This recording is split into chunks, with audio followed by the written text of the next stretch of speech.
सुप्रभात बच्चों, आप सभी का स्वागत है मेरे चैनल में। और अभी जो लास्ट वीडियो में जो चल रहा है हमारा जो चैप्टर नंबर 4 दुनिया सबकी, जिसका शीर्षक है, अभी तक हम ये कविता है जो कि दुनिया सबकी जिसका शीर्षक है, अभी तक हम ये पढ़ चुके हैं। उसका अभ्यास कार्य हम कर चुके हैं लास्ट वीडियोज़ में, और उसके जो क्वेश्चन आंसर हैं अभी हम ये भी कर चुके हैं। आज हम करेंगे भाषा और व्याकरण वाला। भाषा और व्याकरण में पूछे गए हैं जो सवाल हैं वो आपका संज्ञा है, जो कि टॉपिक आज जो हम डिस्कस करेंगे।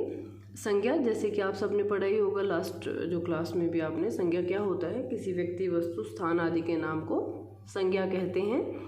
और संज्ञा के 3 भेद होते हैं जो कि हैं व्यक्तिवाचक संज्ञा, ये यहाँ पर दिया गया है पहला, दूसरा है जातिवाचक संज्ञा और तीसरा है भाववाचक संज्ञा। आइए पहले समझते हैं कि व्यक्तिवाचक संज्ञा किसे कहते हैं। व्यक्तिवाचक जो संज्ञा होती है जो विशेष नाम को दिखाती है, विशेष नाम को दर्शाती है। जैसे वो नाम हो सकता है किसी व्यक्ति का, वस्तु का या स्थान का हो सकता है।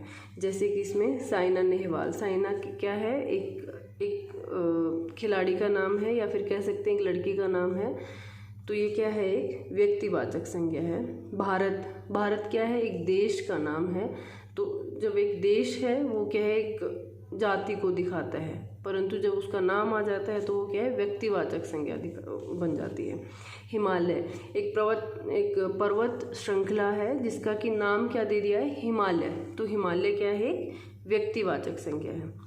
इसी तरह से जातिवाचक संज्ञा किसे कहते हैं? सामान्य जाति वाला नाम, जो एक विशेष जाति को जो संज्ञा दर्शाती है। जैसे कि हम किसी को बोलें कि ये लड़की है, ये लड़का है, ये बिल्ली है, या फिर ये कुत्ता है, तो ये सब क्या है? ये अपनी एक जाति को दिखाते हैं। परंतु यदि किसी लड़की का नाम आ जाता है, ये कहें कि इसका नाम ऋतु है, तो जब ऋतु और नाम आ जाता है तो वो व्यक्तिवाचक संज्ञा है। और यदि हम लड़की बोलते हैं तो वो क्या है? जातिवाचक संज्ञा है।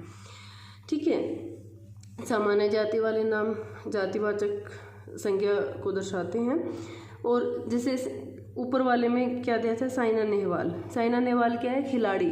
तो किस एक पर्टिकुलर ग्रुप को दर्शा रही हैं? वो एक खिलाड़ी हैं जो कि वो उस ग्रुप से बिलोंग करते हैं। परंतु जब खिलाड़ी का नाम साइना नेहवाल है तो वो व्यक्तिवाचक संज्ञा है, और वो किस ग्रुप से बिलोंग करती हैं? वो खिलाड़ी।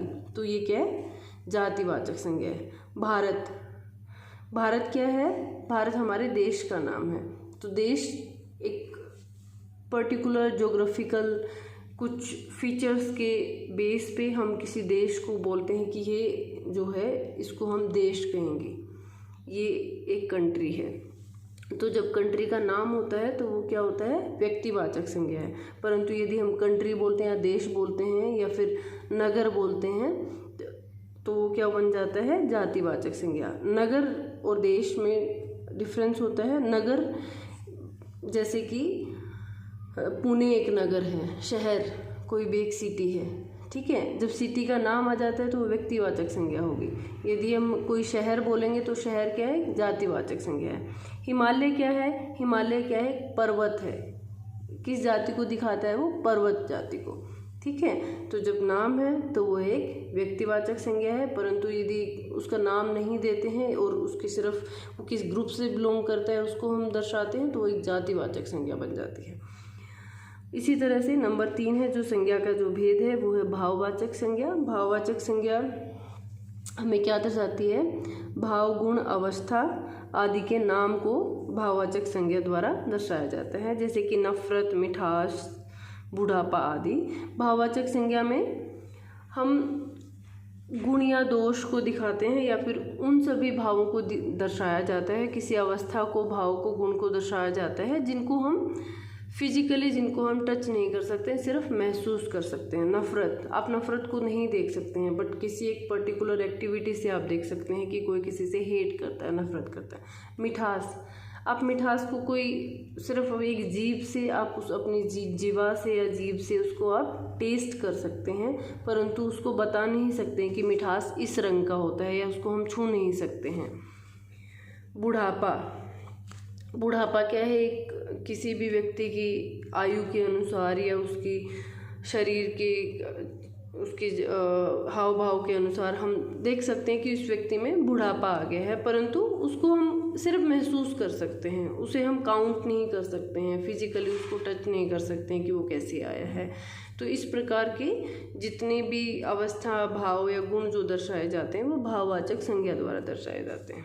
प्रश्न 1 जो दिया गया है यह है, नीचे दिए गए शब्दों को उनके वर्ग में छांट कर लिखिए। यानी कि पहले नाउन हम पढ़ ही चुके हैं, अभी हमने डिस्कस किया है। तो अब आपको संज्ञा के भेद के अनुसार आपको जितने भी शब्द दिए गए हैं उनके अनुसार आपको छांट कर लिखना है।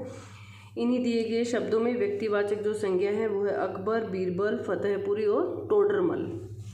जातिवाचक संज्ञा है राजा, जोगी, पर्वत, दुनिया।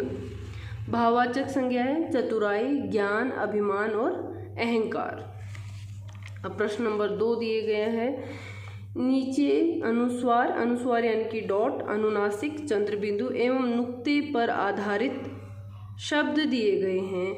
इनमें उदाहरण देकर सही स्थान पर इनका प्रयोग कीजिए। आपको अनुस्वार, अनुनासिक और नुक्ते का प्रयोग करना है दिए गए शब्दों में।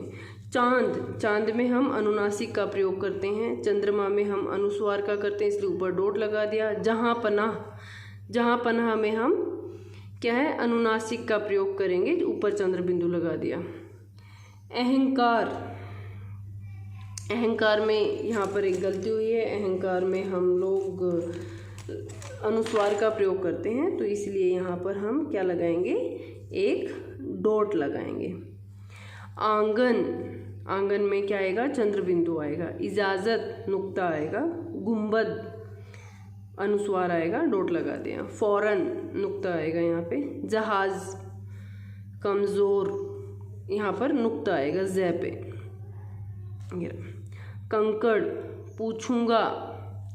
पूछूंगा में अनुनासिक आएगा चंद्र बिंदु। यहाँ में भी चंद्र बिंदु आएगा। हूँ में चंद्र बिंदु आता है। संत में अनुस्वार आता है, ऊपर डॉट लगाते हैं। अंगूठी में चंद्र बिंदु आएगा। फकीर, दीवारें, अनुस्वार हमने इसमें लगा दिया दीवारें में।